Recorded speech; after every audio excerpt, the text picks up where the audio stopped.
The scene was idyllic. Norman Rockwell's painting of family life. Of course, this picture would never make the cover of the Saturday Evening Post.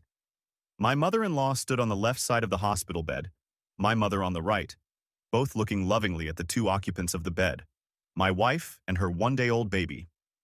Newborn babies are not cute. Far from it. But of course, parents and grandparents think otherwise. But watching them, I had to agree that this little girl is not bad-looking. At least the red blotches on her face have been replaced by a slight pinkish tint. The lard-like waxy patina that had covered her the day before had been washed away. Even her cone-shaped skull was already visibly rounded. I suspected that in time she would come to resemble a woman. Susan, my wife of the past 6 years and the love of my life. My wife sat on the bed. I stepped aside as a nurse from the maternity ward, and another woman knocked and then entered the room. "This is Ms. Denkins from administration. She brought an application for a certificate of live birth for you to fill out," said the nurse, whose name escaped me. And then the thought flashed through my mind that in any other place in our society this would be unrealistic. A woman sitting and nursing a baby while others discussed business. Here, however, it was commonplace. "Take your time. Finish feeding the baby," admonished Susan to Ms. Denkins. "When you have some time, fill in the information in the designated blank spaces. Of course, your hospital records already have most of the information we need, such as place and date of birth, but we'll need your and your husband's full names, maiden name, age, and some other information. Take your time. We will enter everything else and file the paperwork with the parish court for you. You'll get a copy of the birth certificate in the mail in a couple of weeks." With those words, Ms. Denkins turned and walked away. "Honey, take this and fill in all the information. After all, I'm a little busy right now," Susan offered with a smile to which I didn't respond. "No, I think I'll let you fill it out later when your hands aren't busy," I replied. "Besides, I think we should wait for the results of the DNA test to find out if I am the father or not."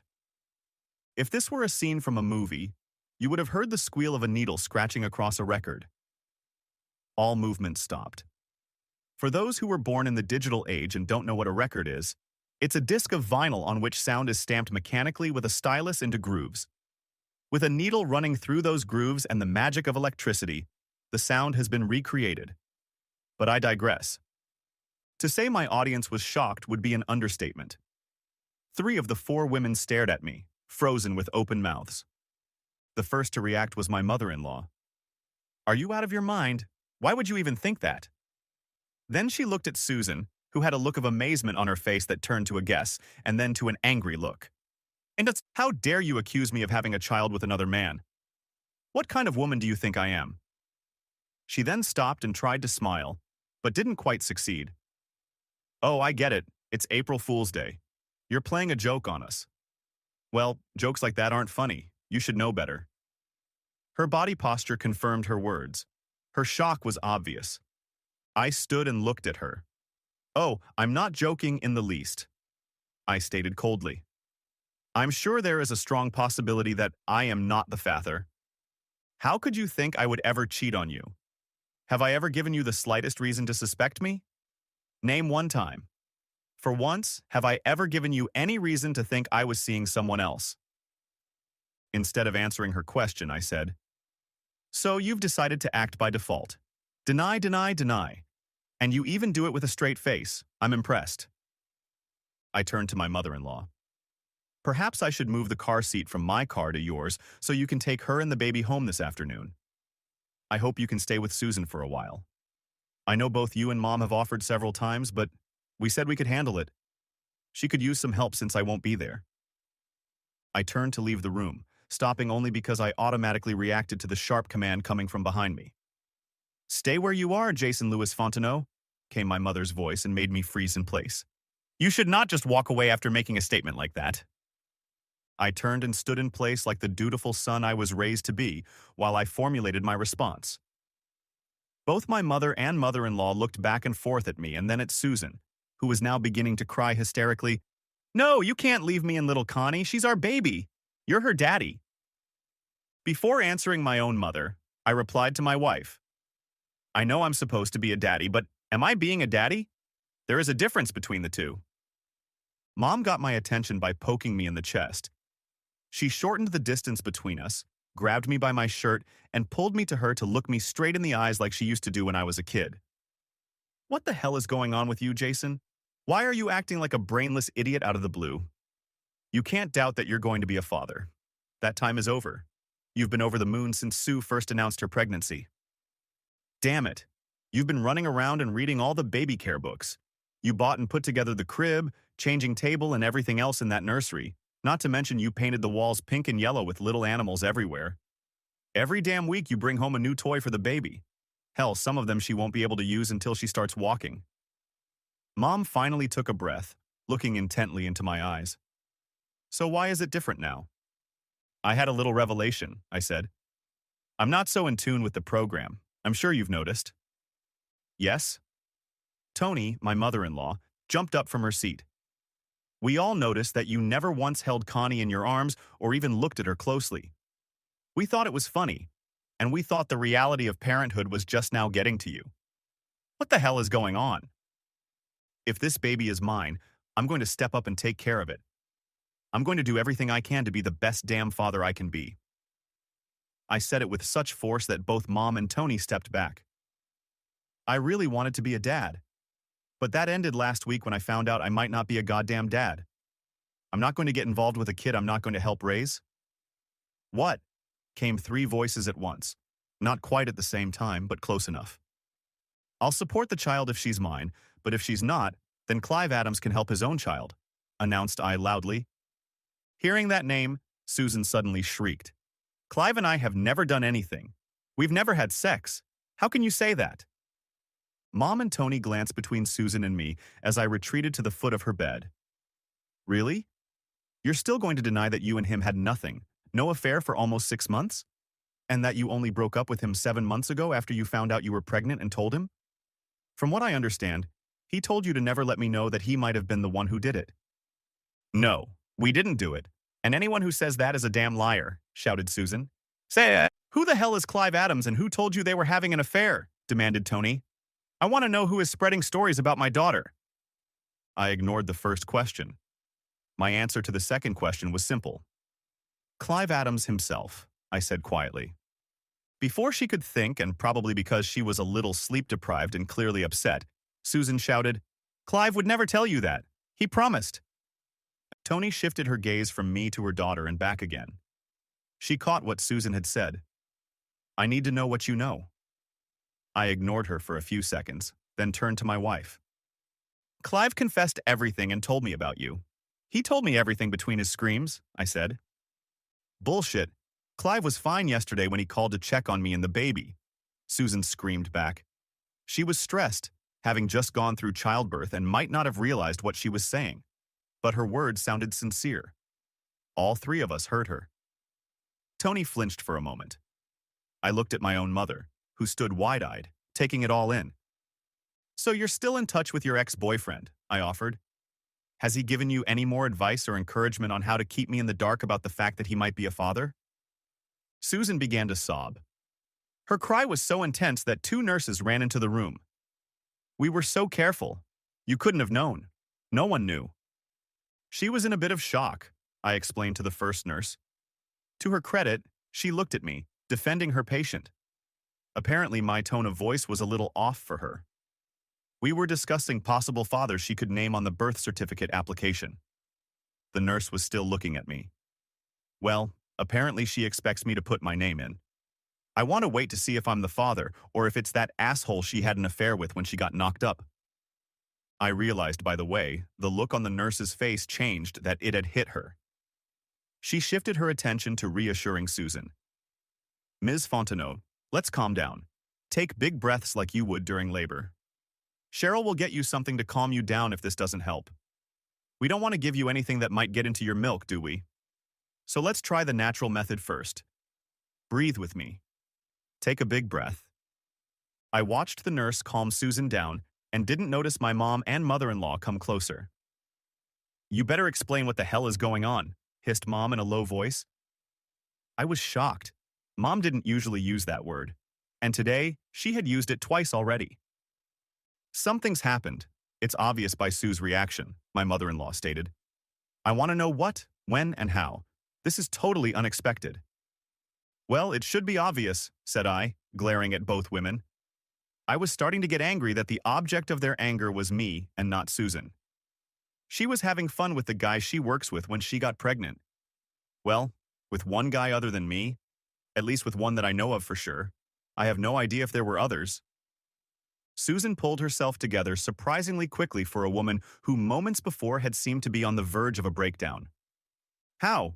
We were so careful, she asked pitifully.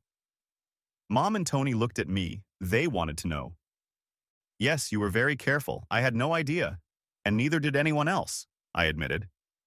Unfortunately, Clive is the consummate salesman. To get his next deal, or, as in this case, his last seduction, he had to prove himself. You know Cheryl Watkins, of course, she nodded. I knew she did, since she and Cheryl had worked in the same office for the past few years. Cheryl and her husband Steve were friends, and we revolved in the same circles. Clive had an effect on Cheryl and almost convinced her to go with him to a rented hotel room. What made her uneasy was that Clive might let the cat out of the bag and her husband would find out. She wasn't sure she could trust him to keep his mouth shut. To show that he knew a thing or two about discretion, he'd told her about a few of his previous, how should she put it, conquests? Connections? Girlfriends? He mentioned a few names and gave enough details to convince her. He asked her if she'd heard of anyone he might have been with. Not about the few girlfriends he'd dated in public, but about married or even single women in the office for that matter. Of course she couldn't. To convince her that he could keep a secret, he named a few women in the office that she knew. Before you, it was Sandy, I believe. She chickened out after a few months when she got worried that her husband was beginning to suspect something. Then you, for 6 months, but you broke off the relationship when you found out you were pregnant. He said you hoped your husband was the father of the baby, but he didn't want to continue the affair. He told Cheryl that it was very important that her husband, meaning me, never find out because he could throw Sue to the curb, and I certainly didn't want to be burdened with child support. At the time, you were quite determined and let everyone know when you became pregnant. You were very happy and let everyone in the office know as soon as you found out. I didn't bother to add that, although Susan was happy about the pregnancy, she didn't seem the least bit concerned about the baby's origins. I suppose she believed that I would never suspect, or if I did, that I would be interested in the child and would forgive her. As far as I was concerned, that was not the case. His next mistress was Lana Richard. Her husband was upset that she was suddenly late for work and had to cover her tracks. Several times she was late picking up their youngest child from daycare when it was her turn. So when his life took a downturn, Clive turned his attention to Cheryl and hit it off again. Like I said, the consummate salesman, he told her what she needed to hear. He kept his married women happy and ready to come back to him for months. Tony and Mom looked at me, then at Susan. How, or should I say, why did Cheryl make this supposed confession? Asked Mom. Not on purpose. Cheryl seems to like to talk a lot, said I. She called Clive's name in the heat of passion. Her husband, Steve, grilled her, and she started talking. I continued my explanation. Steve sounds quite different from Clive, and Steve certainly knew Clive and was well aware of his reputation as a ladies' man. He put 2 and 2 together and got 16. Steve got into Cheryl's face. That's what he told me when Larry, Lana's husband, was there. He was a little afraid that Larry, being a cop, might say something about what he'd said to his wife. Bitch, you better start talking. She decided that talking was the sensible thing to do. Steve is an honest and honorable man. He said to me, Jason, I just felt it necessary to let you know that you may not be the father of the child in your wife's belly. I'd like to think that you would tell me if you found out my wife was cheating. I assured him that I would definitely tell him. As we sat there, we pondered Clive's fate. Truth be told, if he's the father of this baby, I'm going to let him have the baby and the bitch. He'll shit himself trying to pay child support, said I. I'll let him know that if he doesn't do right by the kid, he won't have the equipment to have any more fun. Steve told me that Clive might not have any equipment left anyway. He was going to tell that to Sandy's husband, whom he didn't know as well as Larry and me. He vaguely remembered the guy from high school as someone with a quick temper who might reveal what we knew too quickly. He had agreed to hang on for a week to give Susan a chance to have the baby without the added stress of her affair becoming public knowledge. Larry was furious himself, but also agreed to keep quiet for another week or so. Now that the baby was here, it was time to tell all about Clive and his women. I told Tony and Mom an abridged version of the story. Both appreciated that I didn't rock the boat on the latter stages of Sue's life. Tony and Mom pushed me out into the hallway where we could discuss things without upsetting Susan further. The second nurse took the baby Connie into the nursery for a while. "So, how are you so calm?" the mom asked. "I can see you're upset, but not as much as I expected." My reply that I had a whole week to come to terms with the situation calmed her down a bit. "Okay, you've had time to think about it. I'm sure you'll give us, know when you're ready." Mom knew me well. "So, when are you going to get the samples for the DNA test?" inquired Tony. She was a little surprised to hear that they had already been turned in. "I spoke to the head nurse yesterday after the birth. Since Susan and I were married, I was already considered the intended father, so I didn't need Susan's permission to do the test. I paid for the expedited test, and it would take 2 or 3 days to get the results." I guess my next question is, do you think you can forgive Sue and leave it at that, even if you're not the baby's real father? Asked Tony hopefully. I noticed that she used the term baby rather than calling her by her first name as she had every time before. Tony was in no way naive and understood me well, but she was clearly hoping for something. A glance at my own mother showed that she had already guessed my intentions and, although she understood everything, was not pleased. "To tell you the truth, I'm not sure I could leave it alone even if I became a father," I admitted. "I've had a little over a week to think it over. This wasn't a mistake, like a one-night stand after a binge. This was a 6-month affair. I can't trust her anymore. Not only did she show blatant disrespect for me and our marriage, but she knew full well that she was at risk of getting knocked up by this jerk when we were actively trying to have a baby. She told the whole family that we had decided to try to get pregnant. The fact that she continued to have fun with Clive suggests that she just didn't care which one of us got her pregnant." "Have you thought about marriage counseling?" my mom asked. I guessed she brought it up to get ahead of the arguments from Susan's family. "And I want you to think about the baby. It's not her fault. That little girl needs a daddy. Even if you aren't her real daddy, you can still be her daddy." "Like I said, Mom, I don't think counseling will do any good. The only information I want to know is where I failed as a husband. There has to be something I did or didn't do to make Susan cheat, and it's not like she was really looking for a replacement for me. Clive has a reputation as a ladies' man. He would never want to marry her, and I'm sure she knew that." I tried to avoid the words that came to mind, such as raghead, scumbag, asshole. None of these women deserved me to go off on them, but I was worked up and ready to explode. "Besides a good I stopped myself again. A good time in bed. I don't see what the big deal is. I thought we were doing well." You can imagine how I felt when I found out. Like you said, Mom, I was thrilled at the thought of becoming a father. Then last week, I got hit under the breath. My whole world exploded. Honestly, now I'm hoping I'm not a father. Both women looked shocked by this statement. Then I won't have to be a part-time father. Frankly, I'm not sure I could stand to be around Susan even if the baby was mine. For that alone, I'd need some serious counseling. A nurse came out of the room.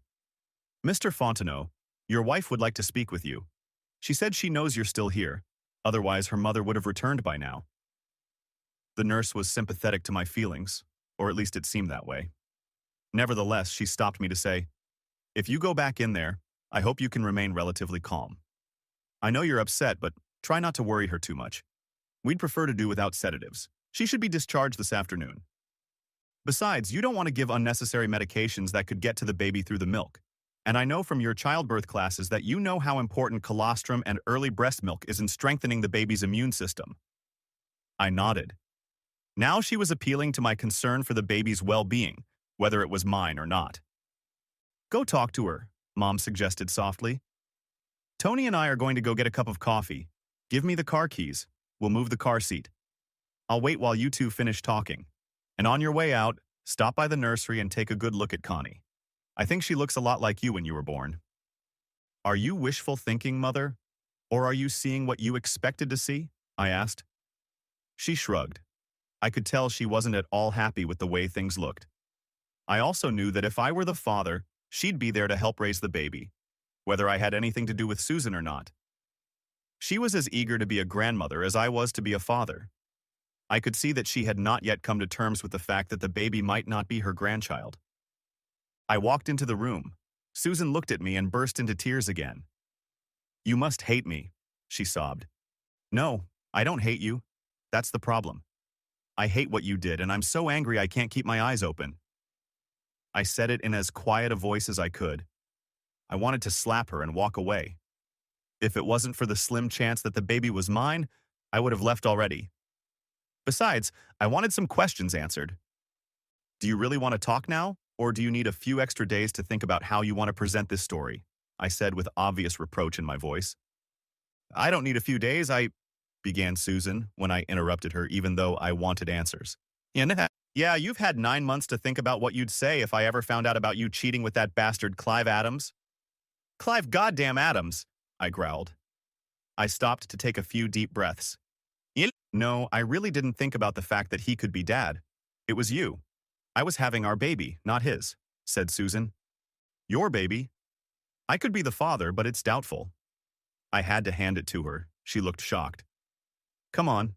The first week of July, when you supposedly got pregnant, I was still working offshore on the rig. At least most of it, since I got back near the end of the week. I checked and reviewed my work schedules for that period to make sure. Yes, I remember that we made up for lost time and entertained like monkeys as soon as I got home, as we usually did. I thought that's how we got you pregnant. That's what I told the guys at work later. I had no idea that Clive was putting you in at the same time." Susan started to protest. I interrupted her. "Okay, a few weeks before that, right up until I got off the helicopter. Did you invite him into the house while I was gone? Moved him in? Did you have fun with him in our bed? It doesn't matter where you cheated on me. What matters is that you did it." "No," exclaimed Susan. "He never came to the house except for the few times we had a barbecue and invited people over from work. We were very careful. We wouldn't risk the neighbors seeing him or an unfamiliar car outside the house. But you weren't careful enough not to get pregnant. Clive strikes me as a guy who takes risks, or at least is eager to succeed, just to come out a winner. I had an STD test last week. I suggest you get checked anyway," said I. Barely audible, Susan muttered that it was part of the early pregnancy checkup. "I didn't think it was a routine procedure," offered I, a little surprised. "I told my doctor I wanted to make sure you didn't catch anything while you were on your business trip." Susan frowned in embarrassment. "I spent 2 or 3 weeks on one oil rig or another, and then 2 weeks at home. Sometimes the time at home was interrupted if there was a problem that needed to be fixed. I was well compensated for the time away, so it was never a problem. Until now." I stared at her. "So, your OBGYN thinks I might have been the one cheating. You gave her that impression instead of admitting it." I know my face was hot. What her doctor thought didn't really matter, but it still annoyed me that Susan was willing to project her cheating onto me. "I have a few questions I'd like answered. The first is, why? What made you want someone else? The second is, why him? And why did you risk letting Clive entertain you? Why didn't you go back on the pill and say you wanted to wait longer before trying to have a baby so you could have fun with him without risk?" I tried my hardest not to get angry. "I don't. I was lonely. You were away a lot. And then Clive showed up. We started talking, and the next thing I knew we were at it. I knew he wasn't interested in a long-term relationship. As for the next question, I started dating Clive even before we decided that I would stop taking birth control. I've been sprinting to reduce the risk a bit. I know it's not the best prevention, but I thought it was the best way." "You better keep your legs together at all," I muttered sarcastically. Susan looked like she'd been slapped in the face. I hoped she wouldn't brush me off before I got the answers to my other questions. "So, you cheated on me for about 4 months before you got pregnant, and continued for another 2 after that," I offered, just to get the conversation moving. Susan nodded. "I suspected I was pregnant, but I didn't want to give up the fun until I was sure. I kind of rationalized it by telling myself that if I was already pregnant, it didn't matter if I kept seeing him. I heard you tell our moms that Clive broke up with me. It was true. He didn't want to continue at the risk of you catching us and him having to support the baby if it was his. So you discussed options with him," I said. Susan nodded. "Of course we did. We both thought you would never realize that Connie wasn't yours, and the likelihood of her being yours was high. When you came home the first week of July, we partied all the time. Clive and I didn't see you at all when you were home, Susan reported. So you were doing it with Clive while I was offshore, making a living so I could pay for that big house where we were going to raise a family, and that fancy car you loved to drive so much. Did you have an affair to get back at me for being away? Or, I started to say, you were just a horny slut, but held back. How is he better? She'd already answered that question, but it still bothered me. She shook her head in denial. What it was exactly, I didn't know. It was just sex. Clive and I only did it when you were out of town. We went to his house 3 or 4 nights a week. We were very careful. I didn't stay over all the time. And I tried to pretend that I was mostly at home. At work, we didn't do anything to show that we weren't just friendly coworkers. We never left early or anything like that. I'd pull into his garage so no one could see me. He was just there for you when you weren't. It was fun. That's the best way to describe it. And no, I didn't do it to get back at you. It was something I did for myself. It started with me being a little lonely, and you know how I like to have fun. Clive started courting me, and I was a little flattered. He convinced me, or I convinced myself, that there was nothing wrong with never knowing you. I was all yours when you were home. Now that hit me. No matter how many times she repeated it or how many excuses she made, I couldn't accept it. If you were only mine when I was home, then you weren't completely mine. I said it with what I hoped was a level stare.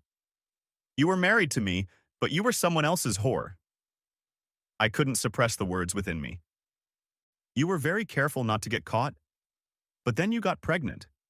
I guess you never thought about some things. What would I do if one day I found out that our oldest child wasn't mine? For example, by some fluke, like a blood type difference. Or she's not like our other children. And that's even if you don't cheat on me again and let some new guy knock you up next time. Or go back to Clive for another baby, I added bitterly. Susan shook her head furiously. No, I vowed never to cheat on you again. And I knew that once you got close, you would never leave Connie. Look at the way you're acting. Like our mom said, you're already fully invested in this baby, Clive agreed. A couple things. I believe you kept talking to Clive about the possibility of him being a father. You said he called yesterday to check up on you. And apparently you discussed how to behave with me to keep me in the dark and my possible reaction in the future. Susan began kneading her hands. And the key word is have, meaning I was interested in being this baby's daddy. Both moms noticed that I never once picked her up. I didn't change her diapers, I didn't swaddle her. I couldn't even look at her from a few feet away. I'll try to change that if the DNA test shows I'm the father after all. Tell me something.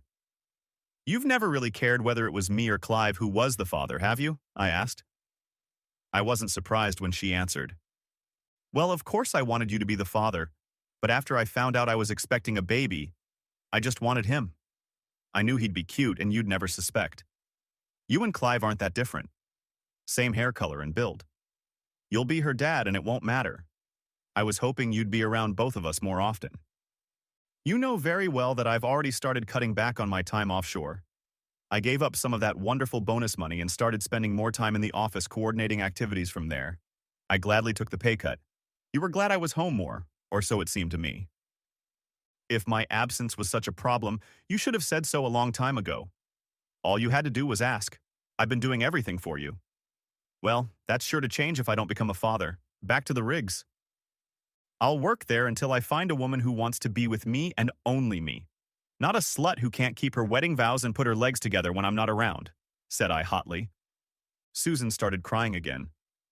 But I need you to help me take care of the baby. We're family. What about us? For the last 7 months, we've been doing well. I've been the best wife ever. I've never even looked at another man. We could have gone to counseling. Now, I'm not sure there is an us anymore. We'll have to work something out if I turn out to be a father. For now, I won't be around. Not until I get the DNA results back. I've already moved my clothes and most of the things that are important for me to keep. This shocked her. She asked where I was going. I've rented an apartment. I did that last week. I wanted to wait until you had the baby before moving in. Tony will stay with you during that time. My mom can help out a little too. I know what she wants. She's praying it will be her grandson. I turned and walked out. Susan was crying, but not as hysterically as before. I almost ran into Tony and my mother, who were obviously eavesdropping at the door. Yes, I was eavesdropping. Sue me, said Tony. Don't take it too far. Maybe you can still work things out, especially with Connie being yours, she added hopefully. Really? You said you were listening. Didn't you catch a couple of very important facts? Like that she never once said she regretted her cheating? She doesn't regret anything. She just said she was lonely and that it wasn't fair to her. It doesn't even bother her that I might not be the father. She just expects me to pick up the pieces and accept the situation. It's pure goddamn evil. Tony looked shocked by my rage. Her eyes filled with tears. Mom tried to calm her down. We moved the car seat and buckled it in, Mom said. I'm going to pack a bag and help out for a few days, even though you're not the father. Sue has been my daughter for the last 6 years. I can't just give up on her. Don't get me wrong. I'm not condoning what she did. What she did pisses me off too. If she hadn't just had a baby, I think Tony and I would have slapped her for being so stupid. I told them where my new apartment was when they asked. I didn't tell them I had consulted an attorney and had already protected my half of the assets by paying off and canceling our credit cards. I simply blocked our investment accounts. Neither of us could touch that money without the other's involvement or a court order. I told the lawyer to draw up the papers citing adultery, although that wouldn't have been a problem in our state. Susan might be stuck at home for the next few days, but that didn't mean she couldn't do something with our money online. Better to be overinsured than sorry. I was 99% sure our marriage was over. 1% was doubt, because up until a week ago, I was happily married. And so that 1% was thrown in the trash. I knew I could never trust her again. I called Steve on the way home, or rather, to my new apartment. I could use a drinking buddy right now. I had arranged to take a few weeks off when the baby was born to help my wife settle in, the male version of maternity leave. I didn't feel like being alone at the moment. Steve could easily get away during the day, so he met me at the bar. He worked for his father-in-law's company and didn't think his job would last long. Not after Cheryl's confession. I understand you ran into Susan, he began. I nodded and told him how the conversation went. Well, I've been to the same lawyer as you. It's a good thing Cheryl's father insisted on a prenup when we got married. He wanted to protect his business and she owns part of the stock. Not that she gets dividends or has any real voting rights, but he needed her to fulfill some legal requirements as someone on the board of directors. She'll keep the stock, but I'll get almost everything else. We had talked before, and he knew that Susan would get half of our joint ownership, which was a pretty decent amount. We had both worked our entire marriage and she was making a good salary. I was hoping to make enough of a fuss that I wouldn't have to pay her alimony.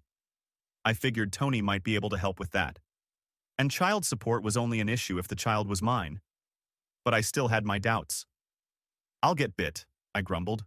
The courts will nail me, even though I've done nothing wrong. Larry and I went to see Don Ducott, Sandy's husband, and told him about his wife and Clive, said Steve. As I suspected, it almost blew up. Larry, as a cop, warned him not to do anything stupid. I agreed. Don was pissed at us and couldn't believe we'd let Clive make us cuckolds. He called us wimps for not kicking Clive's ass as soon as we found out. Larry surprised the hell out of me when he said, "Who the hell said we should let the bastard get away with it?" I said, "Don't do anything stupid. That means anything to get caught. Clive isn't worth going to jail over something rash you did." Don may have a temper, but he's not stupid, Steve said. He said, "So I have to make sure I don't get caught when someone rips Clive off something." We joked about it and he calmed down enough to sit still. You know we have to do something to fix that son of a bitch. Agreed. Clive needs to be taken out, but it has to be done right, and destroying his testicles is not the right approach. I told him how Clive had called Susan, ostensibly to check on her and the baby, but really to make sure I was still in the dark. Steve looked at me like I'd lost my mind. You can't let him get away with this. He still has to pay child support if he's a eunuch, and he has to answer for destroying marriages. Yours, mine, and probably Don's. Larry can stay with Lana for now. He's considering it, because they have 2 children. His decision depends on how Lana behaves when he meets her. He's going to do it tonight. He's only been holding back because of you. So Clive will realize his game is up as soon as those women warn him. He won't be able to stay here much longer. His problem is that he can always be found, I said. People don't realize how hard it is to stay off the grid. You can't make a good living getting money under the table, not like Clive. Make no mistake about it. His ass is toast. But if we know about the 4 women he entertained, then there must be others. It's like looking for a needle in a haystack. If you shake a handful of hay and 4 needles pop out at your feet, then the whole haystack must be full of needles. We need to find other husbands who may not be thrilled with his activities. Steve began to laugh. I knew he would eventually meet with Larry and Dawn and tell them about my idea. He had already talked to them and knew they were ready. As I had told him, Clive might have used the same technique with their wives and revealed the names of other lovers. We could report it to the others. He called Larry and Dawn before we left the bar. 2 days later, I walked into the house where Susan and I lived. The door was opened by Tony. "You didn't waste any time, did you?" she asked bitterly. "Sue was served this morning. All she's done since is cry. The only time she seems to pick herself up and can control the situation is when she's feeding and rocking Connie. Not that I can blame you, but I thought you'd wait. She's really upset. I'm sure she'll never look at another man again after such a shock." "Do you think there is any hope for you if you go to counseling?" she asked hopefully. I shook my head. I was sure there was no way forward for us as a couple, but this proves it. I held out a copy of the paternity test to her. "The baby isn't mine. So unless she's been seeing someone else, the father is Clive Adams. She should make him pay child support." Tony stared at the envelope and began to cry. Her heart was broken. She finally realized that her hopes and dreams had been dashed. With one last hug, she turned to break the news to her daughter. I had already broken the news to my own mother. She was terribly upset that she wasn't going to be a grandmother. She decided to stay home until I got the results of the DNA test. She was too angry at Susan's betrayal to stay with Tony and Susan. She became another victim of Susan and Clive. The subject of Clive Adams' adventures with married women became the main topic in town for the next few days. Once Steve, Larry, Dawn, and I had told about our wives, we made no secret of who the bastard was. What's more, we went out of our way to expose him. Although neither of us liked being called cuckolds, we stood our ground and made it clear to one and all that our wives were victims of the lecherous bastard's lines. As it turned out, all it took was for him to use his winning trick of revealing the identities of the previous women with Cheryl. The other women had simply succumbed to his gift of gab. Whatever their problems, they accepted Clive's approach and apparently enjoyed what he offered, being supposedly happily married. Once his activities became widely known, fathers of children born to women who knew him demanded paternity tests. I later learned of 2 more children born to him. Other men who had the slightest suspicion that their wives might have been married questioned their wives about their activities. Several couples began counseling. The full extent of his activities was only revealed after it was revealed by Clive Adams himself. And he did it in front of the police himself. One would have thought that a man leading the kind of lifestyle Clive had chosen should keep his assets liquid in case he had to move urgently. But instead of investing his above-average income in cash, stocks, bonds, and other easily transferable forms, he bought a house and invested in several properties. Even the furnishings of his home were luxurious. Decent works of art adorned his walls, along with the typical collection of hunting and fishing supplies commonly found in our area. His boat was customized for both water skiing and fishing. Of course, law enforcement wouldn't have bothered. But even if he had managed to liquidate his assets and get away, he could still have been tracked down and hunted down by private investigators. It's hard to completely hide when a social security number is required for any high-income job that doesn't require cash, no matter how far you run away geographically. Clive may not have realized the danger. He clearly underestimated the anger of the husband's cuckolded relationship. He didn't bother to leave the area immediately and paid for it. Just a few days after his adventures became public, he was found on the sidewalk in front of his house by a fellow morning jogger. He was in shock, groaning, and barely conscious. The jogger immediately called emergency services. She had nothing to cut the zippers that held Clive's arms behind his back. Clive screamed when the jogger tried to roll him over. The runner wouldn't want to see what was revealed if she succeeded. Clive had no idea who had attacked him. He vaguely remembered answering the doorbell. Whether it had been late at night or perhaps in the morning, he couldn't remember. It was dark, and he was asleep. "They used a stun gun, I think," recalled Clive, waking up. "I think there were 2 guys there, but I'm not sure. I was totally out of it." One of them said I would never pursue another married woman. Clive was understandably upset and wanted the perpetrator arrested and convicted. To do this, he gave the investigators the names of all the women he had had contact with over the past few years. Some were married, and some were single and had boyfriends. The list was surprisingly long. Having so many names to check only confused the investigators. Although there were many suspects, there was no evidence to accuse anyone in particular. Because of the possible hour of attack, no one had a good alibi. Larry told Steve and me privately that the detectives believed Clive Adams got what he deserved. After a few months, the investigation stalled. As expected, Susan got half of our joint estate. The house was sold and some other family moved their girl into the nursery I had so carefully painted. I hoped she would enjoy my painstaking animal artwork on the walls.